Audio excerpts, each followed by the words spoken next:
Bonjour et bienvenue à une autre prédication de l'Église chrétienne évangélique En Chemin.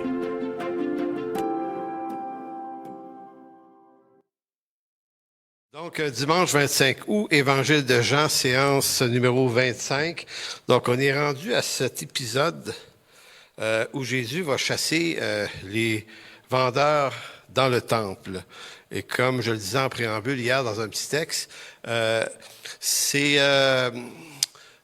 outre le fait qu'il y aura un jugement et la colère de Dieu éventuellement va effectivement se déployer pour des raisons justes qui appartiennent à l'Éternel, ça reste qu'on ne voit pas Jésus souvent s'irriter dans le Nouveau Testament.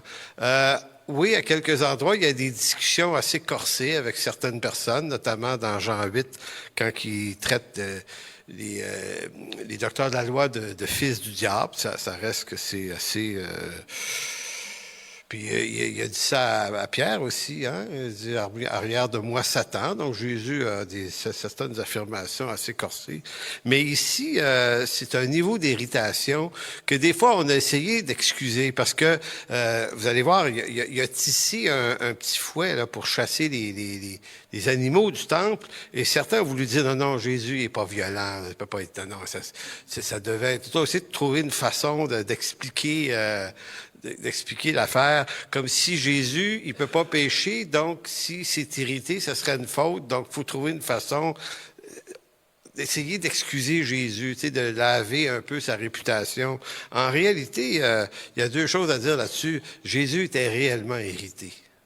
Et ça appartient à Dieu d'avoir le droit de s'irriter. Et c'est pas une faute qu'il commet quand il s'irrite, parce que la situation méritait toute son irritation et son indignation. Maintenant, ça concerne des vendeurs. Quand même assez étonnant que ça soit pour cette raison-là. La deuxième chose, le petit fouet que tissé, ça reste que c'est l'usage normal. Moi, je voyageais une couple de fois en Afrique, moi, j'ai vu des enfants eux-mêmes être capables de diriger un troupeau avec un petit fouet. Fait que, je sais pas, c'est le langage des bœufs, là, peut-être, ou des animaux, mais un petit coup de pin sur la fesse, là, t'as dit que, hein, ils savent où ils se rentrent dans le clos, là. C'est comme ça que ça marche. C'est leur langage. Faut voir ça de même. Fait que Jésus a pas, pour autant usé d'une violence excessive. C'était pas ça l'enjeu de son irritation. C'était de faire ce qui devait être fait quand on veut diriger, des bestiaux en dehors du temple. Donc, c'est ce qu'il a fait. Donc, lisons le texte, Jean 2, chapitre 12 à 17. Après cela, donc après quoi? Ben il est arrivé quoi avant? Il est arrivé pas la modification, mais le miracle de l'eau changée en vin, là. Donc après cela, il descendit à Capernaum avec sa mère, ses frères et ses disciples. Ils y demeurèrent que peu de jours. La Pâque des Juifs était proche et Jésus monta à Jérusalem. Il trouva dans le temple les vendeurs de bœufs, de brebis et de pigeons. Et les changeurs assis. Donc, il y a à la fois des gens qui vendent des bœufs, qui vendent des animaux, en fait, bœufs, brebis, pigeons, mais il y a aussi les changeurs. C'est pas la même chose. C'est deux corps de métier. Donc, pourquoi des changeurs? Parce que ceux qui venaient au temple de l'extérieur de Jérusalem venaient de la diaspora. Donc, c'est des Juifs ou des païens, mais qui venaient quand même. Il y avait accès au temple dans ce qu'on appelle le parvis des gentils, où on pouvait aller avoir accès. Donc, un non-juif ne rentrait pas dans le lieu saint, évidemment encore moins dans le lieu très saint, mais le parvis des gentils, oui. Donc, l'idée qu'on puisse y vendre des animaux, et qu'il puisse avoir des changeurs, c'est-à-dire des banquiers qui vont comme modifier, changer les monnaies, parce qu'il y a différents types de monnaies. C'est de ça dont on parle. Et c'est tout ce beau monde-là qui ont été chassés du temple, à la fois les animaux, les changeurs et ceux qui vendaient des bestiaux. Ayant fait un fouet avec des cordes, il les chassa tous du temple, ainsi que les brebis et les bœufs. Il dispersa la monnaie des changeurs et renversa les tables. Et il dit aux vendeurs de pigeons, « ôtez cela d'ici, ne faites pas de la maison de mon père une maison de trafic. » Ses disciples se souvinrent qu'il est écrit, « le zèle de ta maison me dévore. Donc d'abord, si les gardiens du temple de Jérusalem, que sont notamment les prêtres et les sacrificateurs, c'est vraiment le lieu d'office officiel pour les choses saintes du temple. Donc on comprend aussi que au-delà des sacrificateurs et des prêtres, en Israël, il y avait des docteurs de la loi. C'est pas la même chose qu'être un pharisien ou un sadducéen, qui sont plutôt des groupes religieux en particulier. Les docteurs de la loi, c'est les théologiens, là, c'est les têtes solides de l'affaire qui s'assurent que les sacrificateurs et les prêtres font bien les choses dans le temple comme elles doivent être faites. C'est le travail des docteurs. Donc, on pourrait dire, en parlant des sacrificateurs, des prêtres et des docteurs, qui sont les gardiens du temple, c'est-à-dire les gardiens de l'orthodoxie du lieu. Donc, si les gardiens du temple de Jérusalem, malgré la loi sévère de Moïse en ce qui concerne l'office du temple, eux avaient réussi à trouver des raisons suffisantes pour corrompre l'espace du temple et brasser quelques affaires lucratives. Donc, si eux l'ont fait, on va s'en faire un questionnement pour nous-mêmes. Est-ce que c'est pas également le piège dans lequel on peut tomber comme Église ou dans certaines Églises? Puis je suis pas en train de dire que c'est comme une tradition générale établie dans toutes les Églises. C'est pas vrai, là. Il y a beaucoup d'Églises qui font très attention à ça parce que, en réalité, et le temple, tout comme l'Église, ne sont pas des lieux de commerce. Qui ont pour objectif de garantir la prospérité de ceux qui dirigent ces lieux-là. Et on verra plus loin, parce que Paul et Pierre, les deux, vont appeler le gain sordide. Maintenant, maison de trafic. Ici, le texte de Jean utilise une expression différente des trois autres évangiles.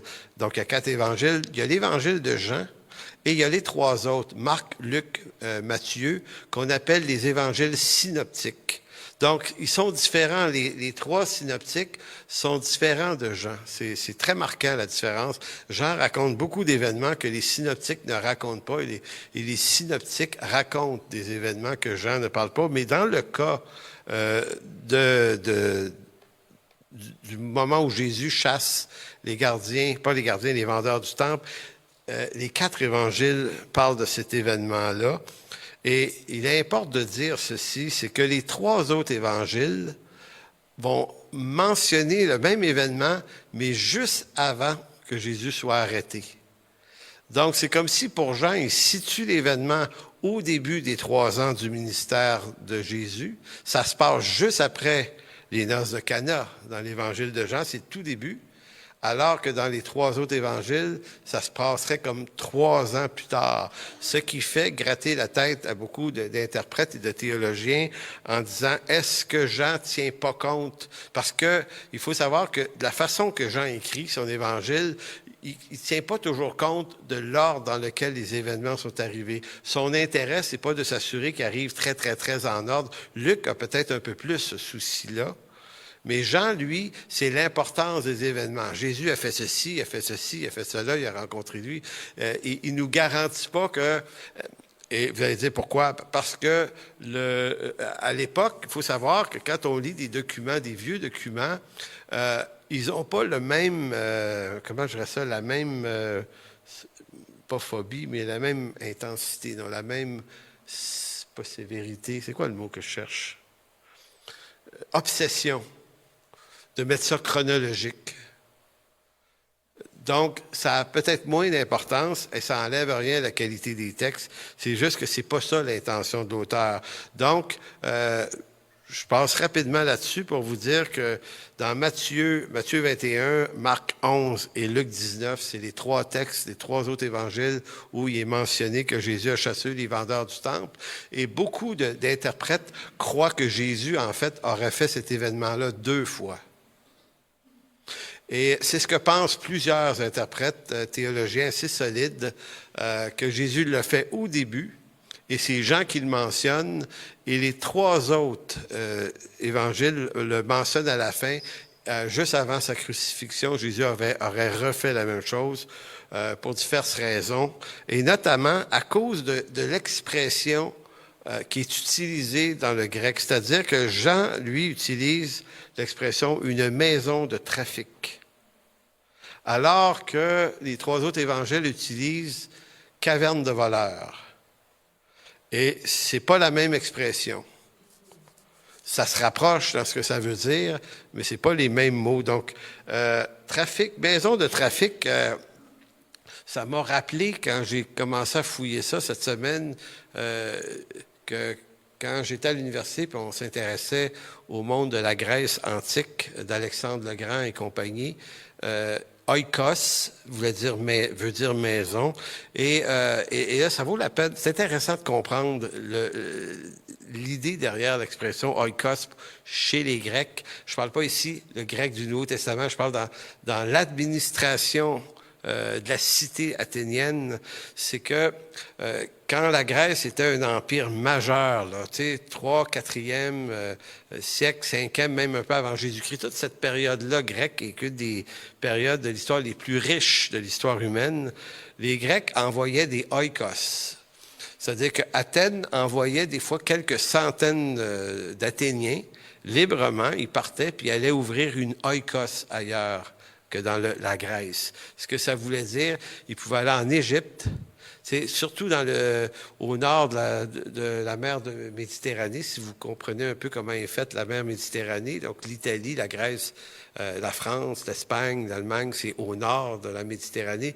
Mais au sud, c'est l'Afrique du Nord. Hein. Il y a l'Égypte, il y a plein d'autres pays qui traversent, qui font tout le pourtour de la Méditerranée. Et les Grecs avaient décidé d'ouvrir des villages. Ils allaient, c'est un peu comme une implantation d'église. Ils allaient implanter une oikos grecque dans toutes ces zones-là.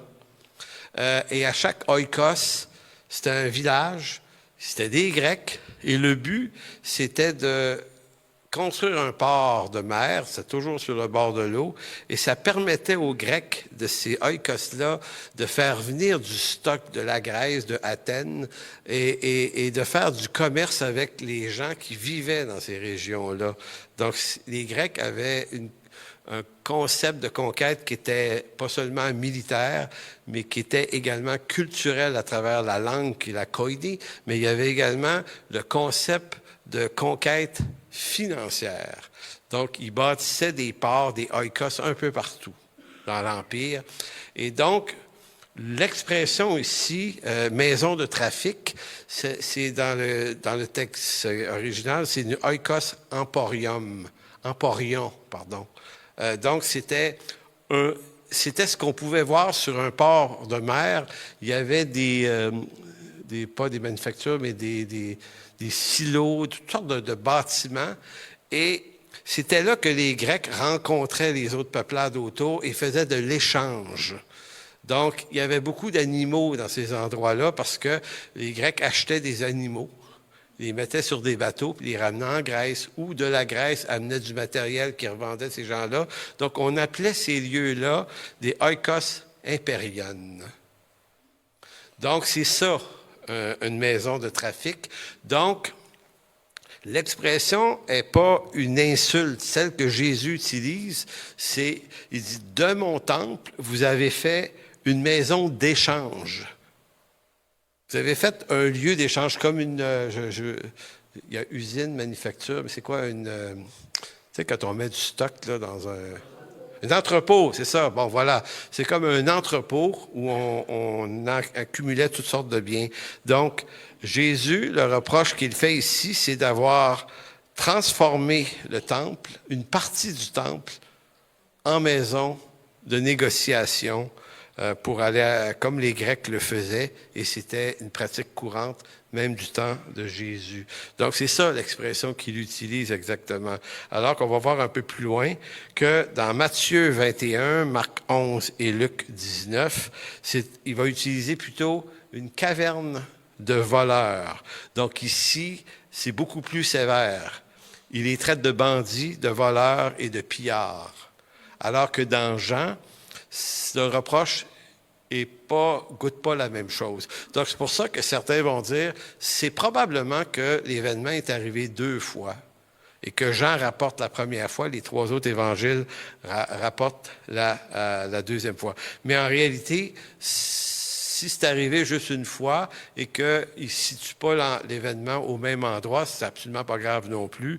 On ne déchire pas notre chemise pour des affaires comme ça dans la vie chrétienne. L'autre point à donner sur caverne de voleurs, si on s'intéresse à l'expression des 3 évangiles synoptiques, l'expression vient probablement du livre de Jérémie. Jérémie 7. Jérémie 7, 8 à 11. Regardez bien ce que Jérémie disait de son temps. C'est de nombreux siècles, 7 siècles avant Jésus-Christ. Il dit, « Mais voici, vous vous livrez à des espérances trompeuses qui ne servent à rien. Quoi, dérober, tuer, commettre des adultères, jurer faussement, offrir de l'encens à Baal, aller auprès d'autres dieux que vous ne connaissez pas, puis vous venez vous présenter devant moi dans cette maison, le temple, sur laquelle mon nom est invoqué. Et vous dites, nous sommes délivrés. » Mot délivré ici, dépendant de la traduction, certains disent que le mot serait mieux traduit, et vous dites, nous sommes en sécurité, et non pas délivrés. Mais bon, pas spécialiste de la patente, là. Mais donc, les gens vivent un peu n'importe comment. On parle des Hébreux, des Juifs dans l'Ancienne Alliance. Mais il y avait comme l'idée que, je vais aller dans le temple de Dieu, puis là, tu sais, l'idée, c'est, j'y vais parce que ça me donne une espèce de sécurité qui me fait dire, je suis quand même dans la bonne affaire. Voyez-vous un peu l'enjeu? Et c'est afin de commettre toutes ces abominations. Est-elle à vos yeux une caverne de voleurs, cette maison sur laquelle mon nom est invoqué? Je le vois moi-même, dit l'Éternel. Donc, dans Jérémie, vous voyez que l'intention, ceux qui se font traiter un peu de brigands qui utilisent le temple de Dieu comme une caverne de voleurs, l'intention de Jérémie est aussi différente de celle de Jésus et des apôtres. Ici, il dénonce pas, Jérémie, des gens qui vendaient des trucs dans le temple, mais des gens qui se présentaient là pour les mauvaises raisons. C'est un peu comme si Jérémie voulait dénoncer le fait que des Israélites se présentaient dans le temple, un peu pour maintenir une apparence de piété, alors que leur cœur était éloigné de Dieu. Donc, on pourrait voir là-dedans un phénomène strictement religieux de gens qui vivaient un peu n'importe comment la semaine, mais le dimanche. Donc, le samedi, ils vont au temple. Nous, c'est le dimanche à l'église, mais l'image est à peu près la même. Revenons au problème de fond de ce que Jean considère. J'avais pensé amener une image de comment était fait le temple de Jérusalem, les 3 parties, donc le lieu très saint, qui était vraiment tout petit, le lieu saint qui entoure le lieu très saint. Les Juifs pouvaient aller là. Dans le lieu très saint, c'est seulement les sacrificateurs qui peuvent y aller. Puis, plus grand encore, c'est le parvis des gentils. Maintenant, la plus grande partie, je crois, du temple, c'était le parvis des gentils. Donc, c'était pas un petit espace. Il était grand, donc on imagine fort bien que certaines personnes dans le temple se sont dit, ou les administrateurs du temple se sont dit, « Ouais, il y avait de l'espace perdu ici. Comment on pourrait monnayer cet endroit-là? » Soit dit en passant, Jésus ne prétend pas, donc ce que je vais dire là, c'est une hypothèse, c'est pas un fait certain. Est-ce que ceux qui gèrent le temple en tiraient pas profit pour eux-mêmes? Il faut savoir qu'il était correct de vendre des bêtes à Jérusalem parce que ceux qui venaient de loin puis qui voulaient aller offrir un sacrifice à l'Éternel dans le temple, c'est traîner ton bœuf sur 500 kilomètres, là. Tu as besoin d'avoir un bon fouet. Ça va être long. Il va avoir les fesses échauffées, ce pauvre bœuf arrivé. Donc, le problème, c'est pas qu'il y ait du commerce. On prétend qu'avant que ça rentre dans le parvis des gentils, ça se faisait juste à côté, pas très loin dans la vallée de Cédron, qui est juste à Jérusalem à côté.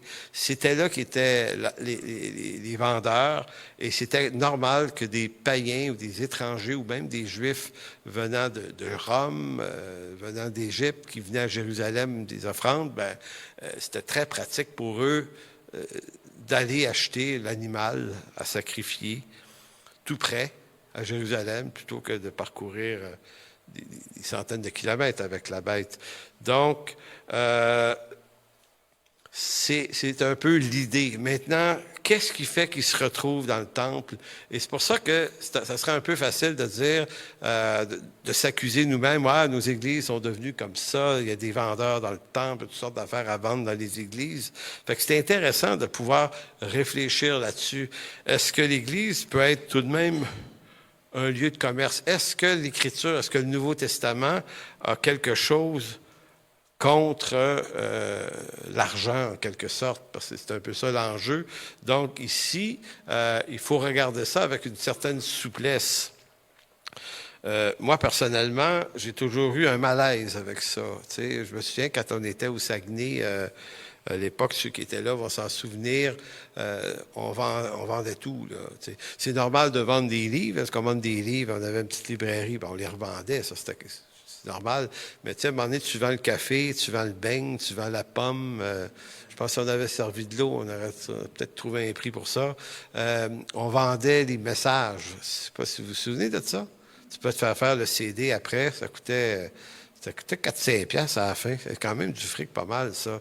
Fait que, tu sais, on faisait des séries, puis on vendait des séries, puis à un moment donné, tu essayes de tout vendre. Puis moi, je me souviens que ça a fini ça en est venu à me taper royalement sur les nerfs de faire ça, parce que je me disais, qu'est-ce qu'on est en train de faire là exactement? Puis c'est pour ça que ça me renvoyait à cet événement-là, les vendeurs du temple. Tu sais, c'est comme si on n'est pas différent de ces gens-là, on va toujours essayer de trouver un profit.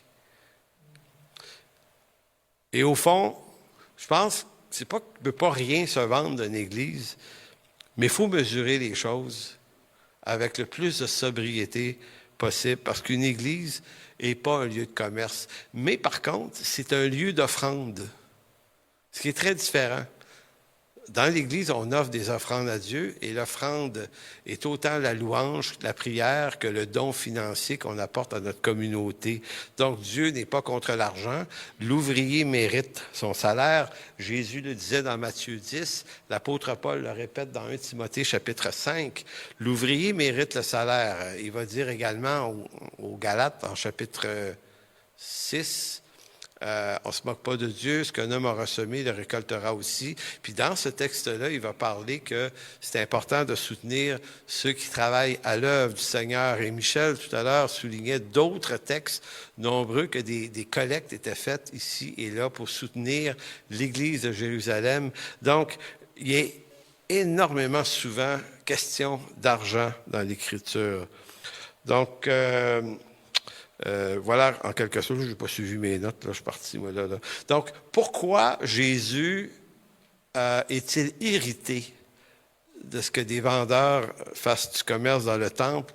Bien, il faut comprendre que le temple, et curieusement, dans Jean 2, il chasse les voleurs du temple, les vendeurs du temple, et Jean 4, 2 chapitres plus loin, Jean va parler de cette discussion que Jésus avait avec la femme samaritaine en disant que bientôt ce sera ni dans ce temple à Jérusalem, ni celui que aimaient les Samaritains au Carmel. Ce sera ni l'un ni l'autre, mais on va adorer Dieu en esprit et en vérité. Donc, il est en train de également dire que le temple de Jérusalem va prochainement devenir obsolète. Donc, plus en usage. Maintenant, si c'est vrai ça, pourquoi Jésus s'irrite-t-il 2 chapitres avant de ce qu'on vend des animaux dans ce temple-là? Bien, la raison est très, très simple. C'est que c'est pas parce que le temple de Jérusalem ne sera plus en opération et que Jésus devient le temple avec son Église, le nouveau temple de Dieu. Nous sommes le temple et nous sommes aussi le temple du Saint-Esprit. Ça n'enlève rien à la hauteur sacrée du temple. Le temple de Jérusalem était l'habitation de Dieu jusqu'à ce que Christ soit crucifié et ressuscité et glorifié. Donc, au moment où Jésus parle encore, ce temple-là, c'est l'habitation de Dieu. Donc, c'est une profanation d'y vendre des animaux et d'en faire un lieu de commerce, mais c'est également une profanation, c'est un mépris des païens. On décide que l'endroit où les païens pouvaient aller prier, c'était une maison de prière pour les nations, cet endroit-là, qu'on décide de mépriser ça puis de rentrer des animaux dans ça, ça donne un peu l'image et le mépris que ces Israélites ou que les Juifs avaient envers les païens. Donc, ils se sont dit, bof, pas bien important, on va vendre des animaux ici, il y a des sous à faire avec ça, voilà ce qu'on va faire. Deuxième point, tout ça pour dire que l'argent n'est pas un mal nécessaire pour autant dans l'œuvre de Dieu. En fait, elle fait partie de la bénédiction de Dieu, mais il faut que ça soit là pour les bonnes raisons. Participer aux offrandes de notre Église est un acte aussi spirituel que chanter des louanges, que prier, s'édifier et entendre la parole. C'est même ce qu'on fait de notre argent, c'est probablement un des indicateurs qui montre le mieux le sérieux qu'on accorde à Dieu. Pourquoi? Parce que l'argent, c'est un Dieu aussi dans l'Écriture. C'est décrit dans Matthieu comme le grand mammon. Alors, ou bien on sert un, ou bien on sert Dieu. Et l'argent, c'est probablement l'affaire la plus concrète qui montre exactement où est-ce qu'on est stationné spirituellement, chacun de nous. Parce que donner du bel argent, là, puis dans l'Ancien Testament, le concept, c'était la prémisse des revenus. C'est pas s'il en reste à la fin, peut-être en donner, mais c'était la prémisse, c'était la première partie. Ça vient montrer l'exactitude du sérieux que l'on prend dans l'œuvre de Dieu. C'est vraiment ça qui est important de dire. Donc, l'argent pour Dieu, c'est pas sans importance, c'est pas un mal nécessaire, c'est pas un truc sale, mais tu dis, ah, mais on n'a pas le choix, il faut s'en servir pareil. C'est voulu par Dieu, ce moyen-là. Donc, la meilleure manière d'écraser Mammon dans nos vies, c'est d'honorer Dieu avec la prémisse de nos revenus et de d'abord passer ça en premier. Donc, la vie chrétienne est une vie spirituelle, mais qui se vit sur la terre en toute soumission aux réalités physiques et terrestres. Parce que moi, j'avais déjà entendu quelqu'un dire « Ah, Dieu possède le monde et la terre, tout est à lui, pas besoin. » En fait, Dieu ne pense pas comme ça. Lorsque Dieu a créé le monde, la terre et l'univers, il lui a mis des lois de la physique. Donc, vous aurez remarqué, sans doute, que la loi de la gravité a continué d'agir dans vos membres.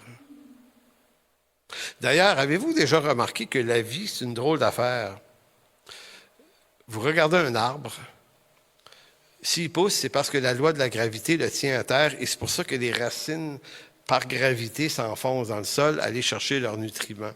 Fait que la loi de la gravité qui agit, mais l'arbre, en poussant, la vie l'éloigne de la terre aussi. De plus en plus. Puis j'avais lu un article scientifique où le gars nous faisait voir cette espèce de curieuse affaire qu'il dit la vie, c'est ce qui essaye d'échapper à la gravité. Mais la gravité va l'emporter. Parce qu'il n'y a pas un arbre qui finira pas couché à terre. Et nous aussi, nous autres, on n'a pas de racines. Mais ce qui nous fait grandir, ce qui conditionne la santé de nos nerfs, de nos muscles et de nos os, c'est à la fois la force gravitationnelle qui nous tient à terre, mais c'est à la fois la vie qui nous pousse vers le haut comme pour échapper, mais on va perdre. Nous allons tous nous effoirer par terre un jour. C'est ça. Qu'est-ce que ça veut dire, ça? Ça veut dire que dans la réalité créationnelle de Dieu, c'est les lois que Dieu a données qui règnent ici-bas. Quelquefois, Jésus va faire des miracles particuliers. Tu sais, Michel mentionnait la fois où il a fait apparaître de l'argent dans la bouche d'un poisson, mais c'est très rare que Jésus utilise un phénomène surnaturel pour se sortir d'une situation. D'ailleurs, quand il était sur la croix, on lui disait, si t'es le Fils de Dieu, qu'est-ce qui t'empêche de descendre de la croix? Et à certains autres endroits, vous avez que quand Jésus se présentait une place, on avait entendu dire qu'il avait fait des miracles. Et là, on dit, hey, pas nous en donnons un, monsieur. Moi, j'aurais été de même un petit peu, j'avoue, là, tu sais, me semble que j'ai besoin de ça, moi. Fais-moi, change-moi quelque chose en quelque chose d'autre. Non, vous n'auriez pas eu cette curiosité? Levez la main, s'il vous plaît. Bon, merci.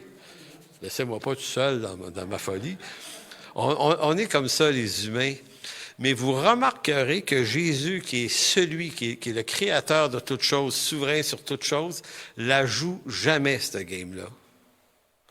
Donc, c'est pas parce que Jésus pouvait faire des miracles en quantité industrielle qu'il a fait plein de miracles pour tout et pour rien. En fait, Jésus s'ajuste en tout point aux limitations de la vie terrestre et des lois de la physique qu'il a lui-même créées pour ce monde. Donc, lui, ça ne fera pas une exception. Donc, quand Jésus mange, il ne faisait pas apparaître sa nourriture à chaque fois. Mais, comme tu dis, il aurait pu. Hein? Gratuit à part de ça, Robert. C'est fantastique. Tu t'assis pour manger, tu te dis, bon, un bon steak, là, cuit parfait, parce que, tu sais, arrivé cuit parfaitement, là, tu sais, comme tu l'aimes, là.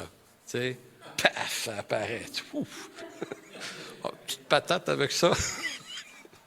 Tu peux tout ce que tu veux, tu sais. Puis, vu que le gras, c'est pas bon, pas de gras. Tu sais, non, mais vous imaginez, mais non. Bon, évidemment, on rigole, mais vous comprenez que Jésus ne va jamais faire apparaître sa nourriture. Il va multiplier les pains et poissons dans une circonstance, mais Jésus ne fait pas pour lui-même un contour. Jésus était fatigué. Ça vous étonne? Moi, si je m'étais fait un corps de Dieu, bon, la fatigue, pas besoin de ça, moi. Tu sais, 3 ans pour régler le sort du monde, on va travailler jour et nuit. Non, il allait se coucher. Il dormait. Étonnant. Il souffre quand on le frappe. Ben oui. Ça faisait mal. C'est donné un corps comme le mien. Il a eu faim en passant, là, quand il a jeûné 40 jours dans Matthieu chapitre 4 aussi. Quand Jésus se déplace, il marche. Avez-vous remarqué ça? Il part de Jérusalem, ça va à Galilée, il va à pied. Ça aurait été quoi de dire, tu sais, comme M. Spock là, dans l'Enterprise, là. Pourquoi on se fait prendre? Ça, c'est du fantasme humain. Nous autres, on voudrait là, toujours buzzer sur des affaires ultra miraculeuses. Et lui qui le peut, le fait pas. Et ça, c'est intéressant à réfléchir sur nos motivations, pourquoi on veut toutes sortes de choses. Donc, les miracles qu'il opère, parce qu'il en opère, je ne suis pas en train de dire qu'il n'en fait pas, mais ne sont pas des raccourcis facilitateurs pour lui-même, en vue de se donner une vie plus confortable, plus riche et plus prospère. Donc, ça nous dit que la bénédiction financière, si Dieu nous l'accorde, c'est pour bénir l'œuvre de Dieu, et non pas pour s'enrichir soi-même. Puis je ne suis pas en train de dire qu'on ne peut pas être enrichi soi-même. Mais il y a un jeu d'équilibre là-dedans, parce que il y a 2 sortes de monde au fond. Il y a des gens qui sont possédés par l'argent, puis il y a des gens qui possèdent de l'argent. Et ce n'est pas la même chose. Donc, tous ceux qui vont prêcher un évangile de prospérité, tous ceux qui vont prêcher un message qui prévoit le surnaturel en toutes circonstances. Puis il y en a plein en ce moment.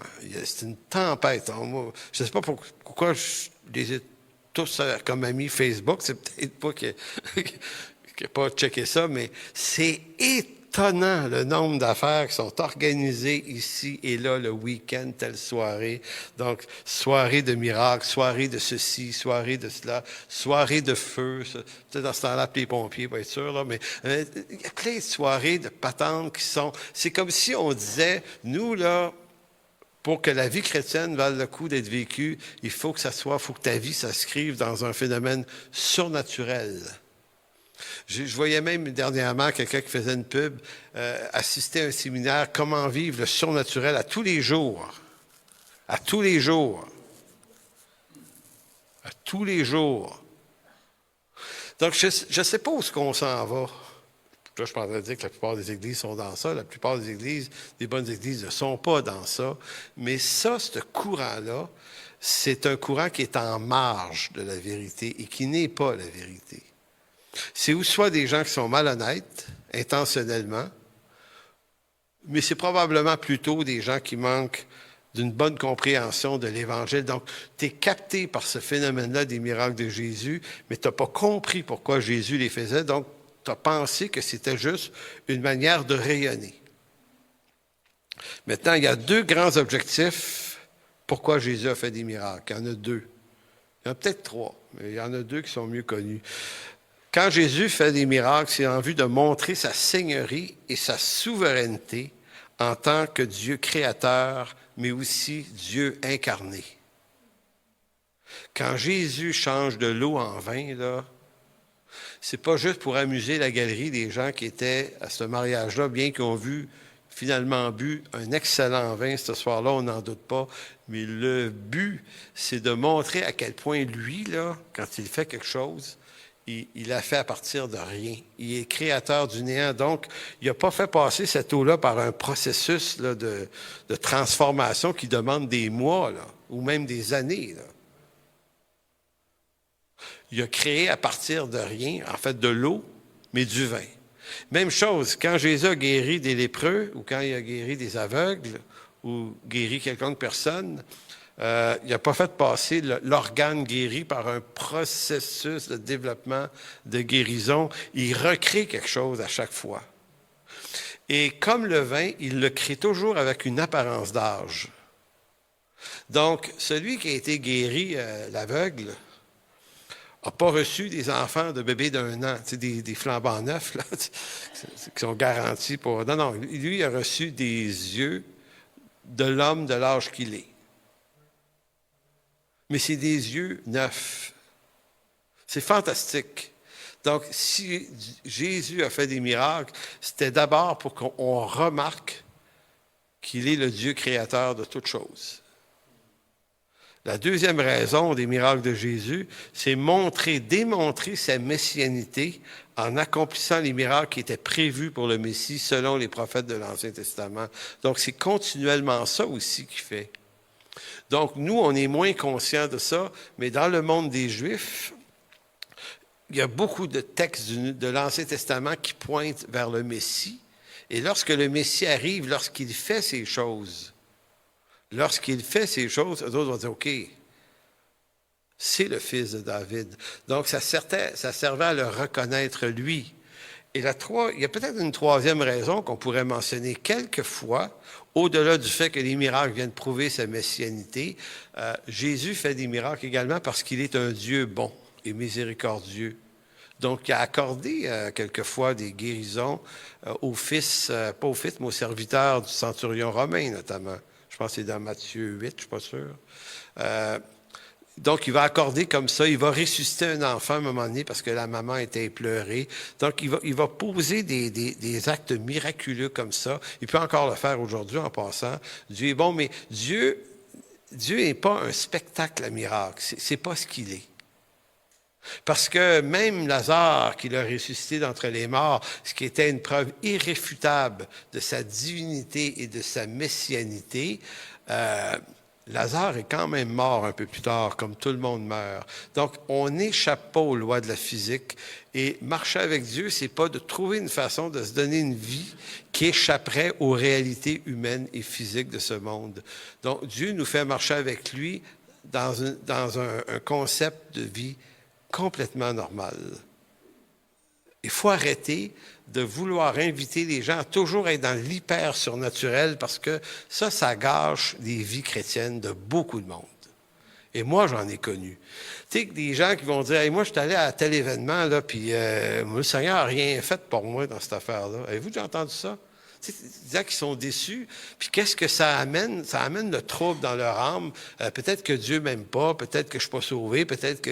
Et moi, j'étais obligé de dire non, ça n'a rien à voir. Tu t'es juste fait niaiser par du monde qui avait rien à t'offrir.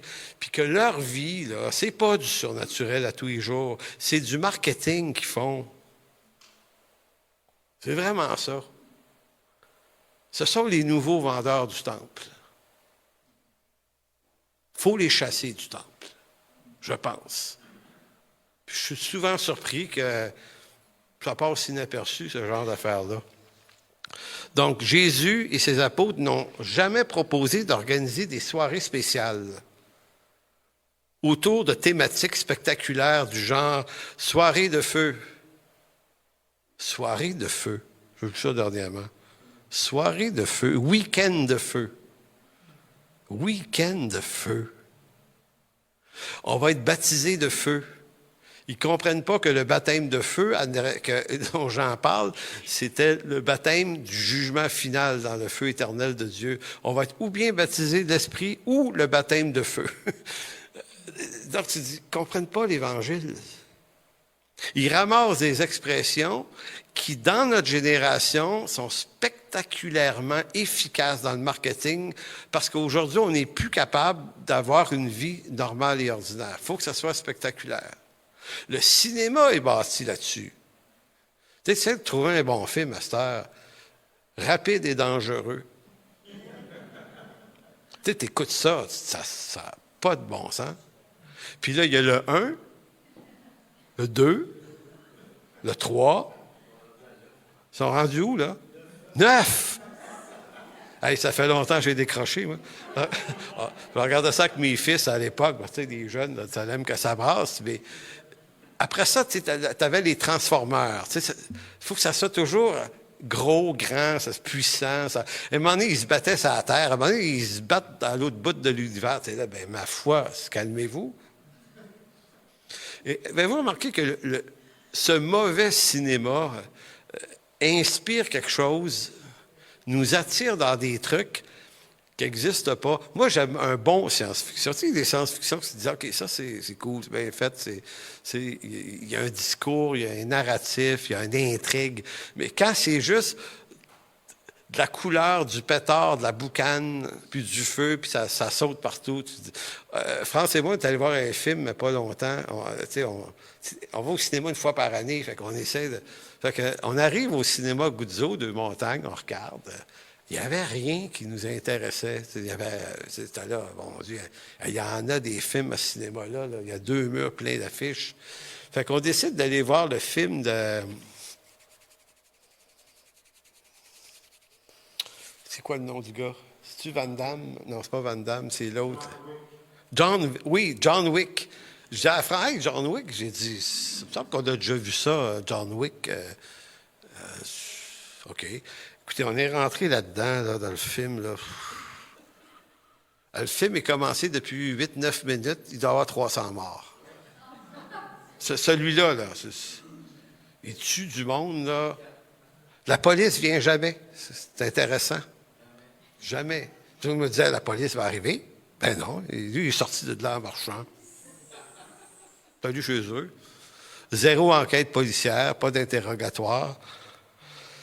Ce que je veux dire, c'est juste du cinéma, on s'entend. Ça peut être divertissant. Mais on dirait que ça vient teinter notre christianisme évangélique où on se dit, hey, faut que ça brasse, là. Faut qu'il y ait du feu. Faut qu'il y ait des canons à boucan. Faut qu'on rende ça... faut absolument que ça soit puissant, fort. Et là, on recule, puis on retourne aux évangiles. C'est calme, l'Évangile. Il y a des miracles, il y a des prodiges en chemin. C'est jamais prévu.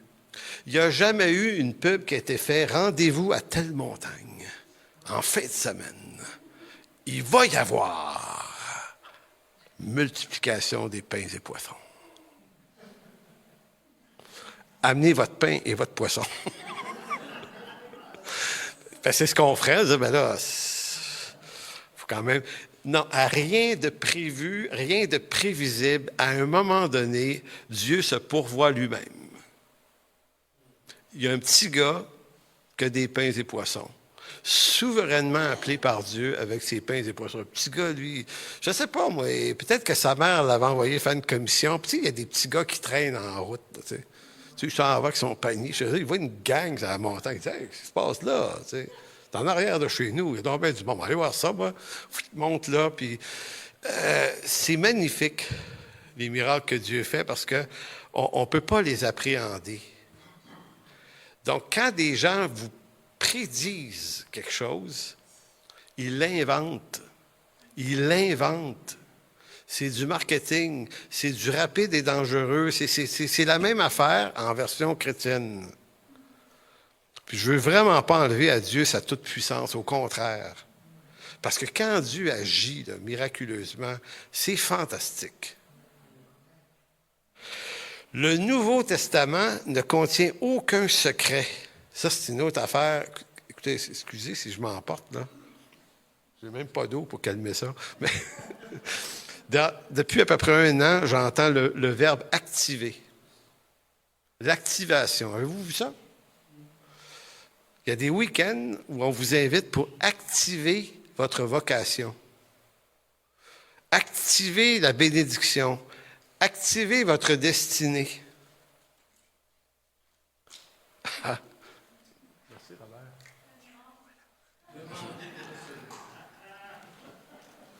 Voyez-vous, le miracle, c'est ça. Tu ne l'as pas demandé, tu l'as reçu. Mais activer. Depuis quelque temps, je vois ça passer. Mon frère, ta vie est sombre. Tu ne vis rien avec Jésus. Viens. Nous aurons un week-end d'activation de la bénédiction. Ton problème, c'est que ça n'a pas été activé. Ça, c'est comme les cartes bancaires, tu la reçois, là. Tu sais? Puis là, on te dit, fais telle chose, il faut que tu actives ta carte. Bon.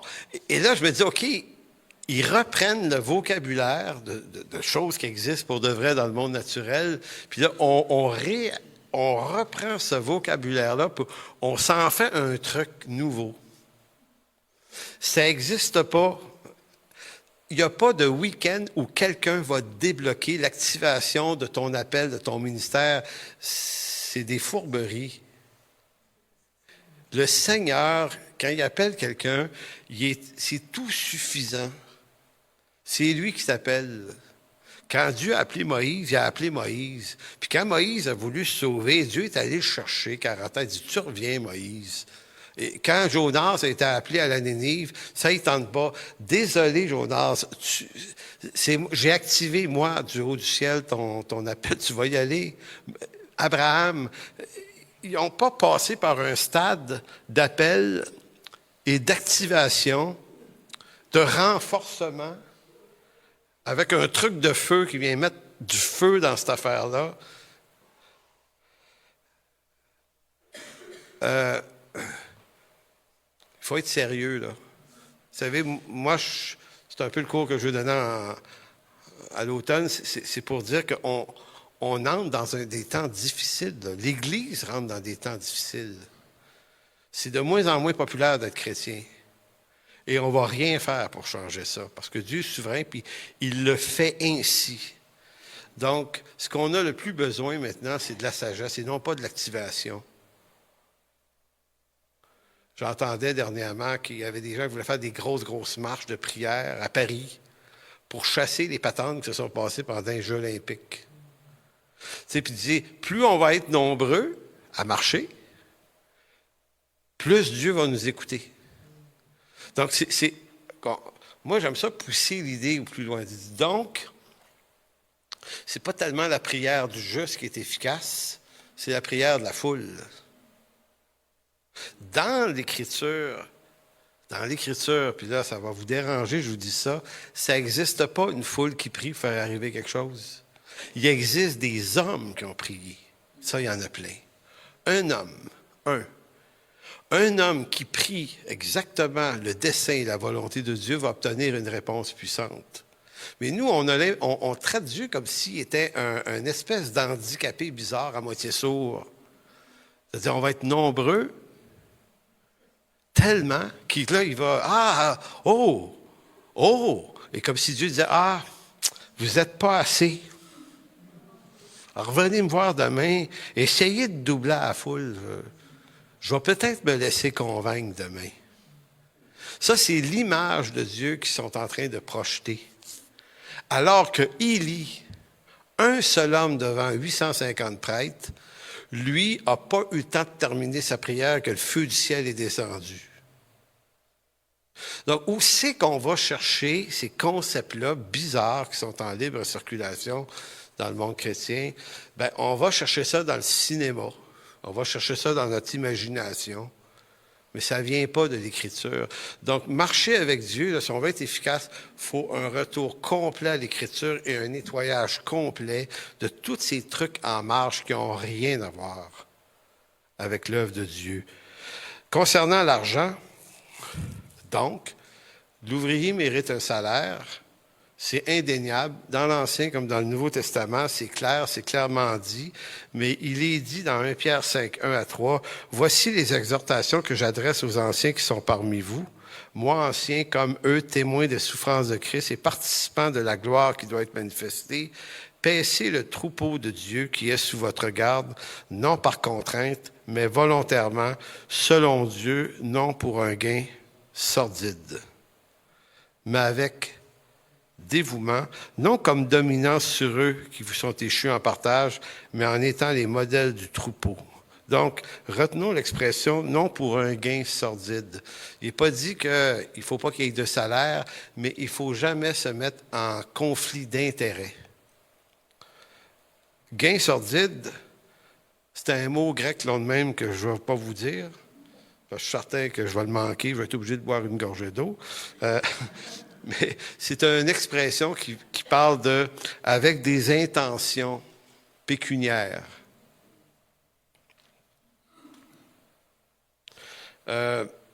Moi, là, si ma femme était là, elle rigolerait de moi, là, c'est sûr. Mais en 1994 à peu près, je ne sais pas s'il y en a qui se souviennent, il y avait eu la mode Matol à l'église. Tu sais, le Matol, tu sais? Souvenez, avez-vous vendu du Matol, ça? Non. Moi, oui. Alors, puis à ceux qui buvaient ça un peu trop, ils ne dormaient pas la nuit. Hein. C'était du power dans le Matol. Fait que moi, je suis pasteur au Saguenay à l'époque, et puis au début, je gagnais 100 $ par semaine. Fait que, tu sais, j'étais logé, par exemple, j'étais bien traité, mais je veux dire, c'était pas un salaire pour... Bon, bref, quelqu'un me dit, tu devrais vendre du Matol. Ça va te faire un petit revenu d'appoint. Je dis, ben oui, OK. Mais moi, je ne suis pas un vendeur. Je suis vraiment mauvais vendeur. Je déteste vendre. J'aime mieux donner. Je me sens moins mal. En tout cas, bref, moi, j'ai du Matol à vendre. Et puis, il y a quelques personnes dans l'Église qui sont au courant de ça. Fait que les gens sont fins là-bas, vraiment. Fait qu'il y en a qui m'achètent du Matol. La question, c'est pas de savoir si on avait besoin. C'était que, tu sais, ils disaient, c'est le pasteur, on va l'encourager. Mais le problème, c'est quoi? C'est que tu fais de la cure d'âme quand tu es pasteur. Hein? Puis à un moment donné, à chaque fois que quelqu'un venait me voir pour un problème X, Y, Z, c'était curieux comment le Matol me semblait toujours la solution. Écoutez, c'était plus fort que moi. J'écoutais à personne. Ouais. Du Matol, là. Et là, j'ai vendu quelques bouteilles de Matol à des personnes. Puis j'ai commencé à filer vraiment mal. Je vous jure, là. À un moment donné, j'ai dit non, je ne peux pas faire ça. C'est pas ça, ma job. C'est pas de vendre du Matol. J'ai rien à vendre. Je vends même pas mes séries. Il faut, comme prédicateur, être libre de tout conflit d'intérêts, ce qui fait qu'on doit faire l'œuvre de Dieu en toute liberté, en n'ayant pas un gain qui nous attend. On a un salaire qui nous attend, parce que l'ouvrier mérite un salaire, mais essayer de trouver des façons. À moins de se trouver une petite jobine en dehors qui n'a rien à voir avec l'Église. Peut-être des fois des pasteurs à temps partiel qu'on comprend ça. Là. Mais autrement, c'est ça. Donc, l'apôtre Paul dira à Timothée, 1 Timothée 6, versets 6 à 10, il dit, c'est en effet une grande source de gain que la piété avec le commandement, car nous n'avons rien emporté dans ce monde, et il est évident que nous n'en pouvons rien emporter. Si donc nous avons la nourriture et le vêtement, cela nous suffira. Il se contentait de pas grand-chose, lui. Tu sais, nous, ça prend quand même une maison, puis un cabanon, puis je peux avoir un skidoo aussi. Ça va me suffire. Bon, c'est une joke. Bon, verset 9. Mais ceux qui veulent s'enrichir, et le problème, c'est important de dire, il y a des hommes riches dans l'Écriture, puis c'est pas un problème. Dieu a béni Job, là. C'est pas un problème d'être riche, mais le problème, il est décrit au verset 9, mais ceux qui veulent s'enrichir tombent dans la tentation, dans le piège et dans beaucoup de désirs insensés et pernicieux qui plongent les hommes dans la ruine de la perdition. Car l'amour de l'argent est une racine de tous les maux. Et quelques-uns, en étant possédés, se sont égarés loin de la foi et se sont jetés eux-mêmes dans bien des tourments. Donc, ça nous donne un message, ça, sur toute la problématique du gain sordide. Si on choisit d'être un ministre de l'Évangile, il faut faire très attention que l'œuvre qu'on fait ne devient pas pour nous un moyen de se mettre en conflit d'intérêts. Il faut se garder le plus pur possible pour pouvoir parler d'Évangile sans crainte. Je vous raconte une dernière anecdote avant d'aller à la fin. Au Saguenay, quand on avait acheté l'église Saint-Marc à Ville-de-l'Abbé, s'il y en a qui m'écoutent là-bas vont se souvenir de ça, s'ils étaient là. On a acheté ça, je pense, en 2005. Et en 2007, à peu près, 2007-2008, on avait une énorme cafétéria au sous-sol. Là-bas, il est encore là, d'ailleurs.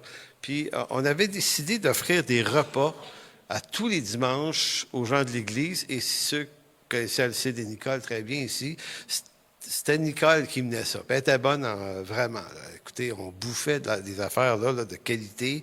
Fait qu'à tous les dimanches, l'assemblée en haut, puis on descendait. Puis à un moment donné, je me rends compte que ça coûtait 5-6 piastres à peu près par personne, ce qui n'est pas cher. En argent d'aujourd'hui, là, je ne sais pas comment se faut 5-6 piastres de ce temps-là, peut-être une quinzaine, ce serait-tu pas mal ça? C'est ça. Donc, il y a une partie de l'Église qui venait, puis une partie qui s'en allait, puis je remarquais que ceux qui s'en allaient, c'était les personnes âgées qui avaient moins de moyens, ou les personnes qui ont juste un souci financier ne pouvaient pas rester, et les parents avec plusieurs enfants ne pouvaient pas rester. Puis là, à un moment donné, on a une réunion d'anciens puis d'administrateurs, puis moi, ça me tracasse, cette affaire-là, parce que je me dis, il me semble qu'on n'atteint pas le but, là. Parce qu'au fond, ça reste que ça fait un clivage dans l'Église et que les gens pauvres ne sont pas capables de rester, ou les gens mal pris. Ça ne peut pas être l'Évangile, ça. C'est du capitalisme. Mais ce n'est pas l'Évangile. Puis là, en même temps, tu as toujours de raisonnement autour de la table. Ouais, mais c'est comme ça, regarde, les gens, ils travaillent sur une job, blablabla, puis on peut partir dans toutes sortes de trucs là-dedans. Puis tu dis, oui, mais ça reste que c'est pas l'Évangile quand même. Donc, j'avais proposé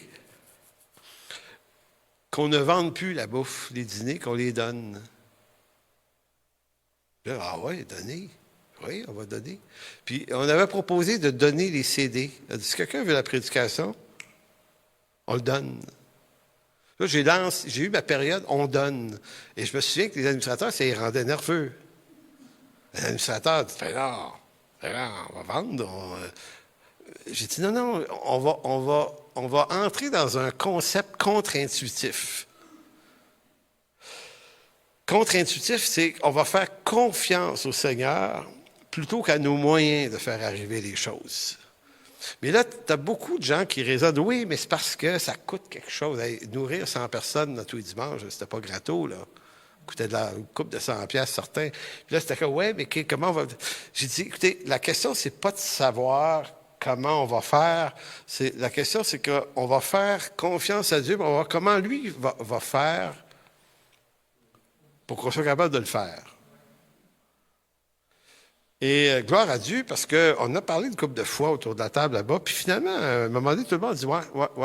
C'est vrai qu'on va essayer ça, On devrait essayer ça. Parce que j'ai dit, moi, ça me dérange qu'une femme monoparentale avec 2 enfants ne puisse pas rester. Ça me dérange. Moi, je le digère mal, mon dîner. Là. Si elle ne peut pas se le payer, je suis pas bien. Fait qu'on l'a fait.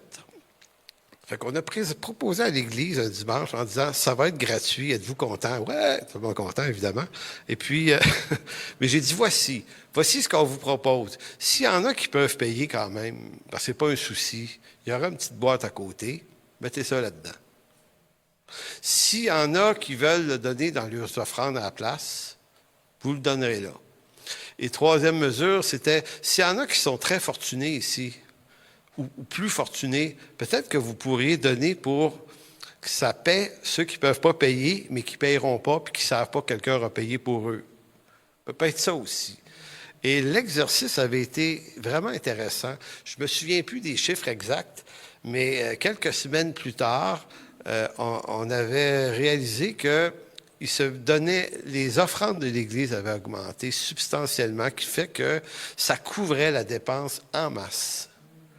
Ce qui veut dire qu'il y a un principe de foi vraiment béni ici, c'est que quelquefois la richesse est ailleurs. Elle est ailleurs. La richesse est dans la réalité de l'édification du corps de Christ. Parce que, à partir de ce moment-là, le sous-sol était plein de monde. Il y avait autant de gens à la célébration qu'il y en avait au dîner. Et il y a même du monde qui venait à l'église pour le lunch. On s'était rendu compte, il y avait une couple qui venait, là, tu sais, le beau-frère puis le cousin d'un tel. Là, il dit, bon, là, je vais aller là, gratis. Puis, il y avait même, hey, ça, c'est le bout du bout, il y avait une autre église à un coin de rue qui nous aimait pas. Ils trouvaient qu'on n'était pas des chrétiens, des vrais, là, selon eux autres. Mais il y a 3-4 gars de cette église-là qui venaient dîner dans notre... Oui, vraiment. Et là, à un moment donné, autour de la table du CA, on dit, hey, eux autres, là, on ne devrait pas les laisser rentrer. Moi, je dis, non, laissez-les rentrer, c'est pas grave. Arrêtons d'être...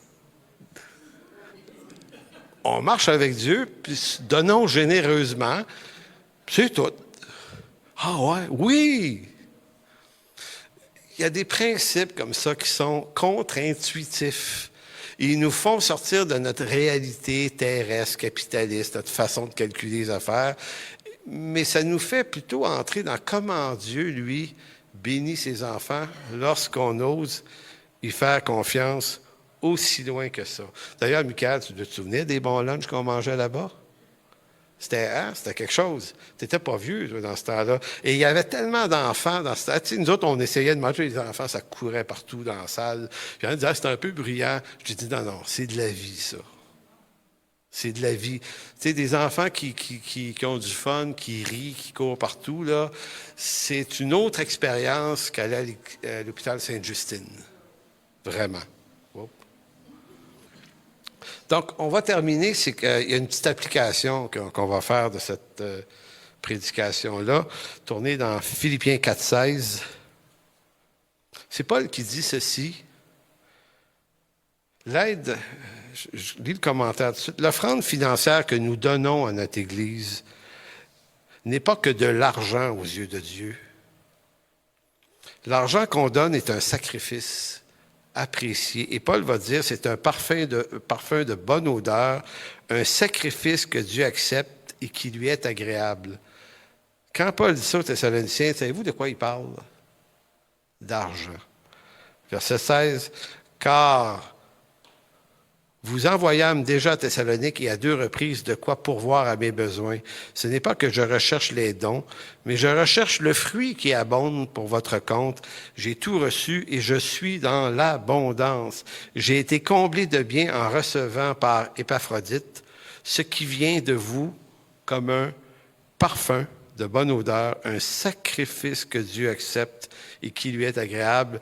Et mon Dieu pourvoira tous vos besoins selon sa richesse avec gloire en Jésus-Christ. À notre Dieu et Père, soit la gloire au siècle des siècles. Amen.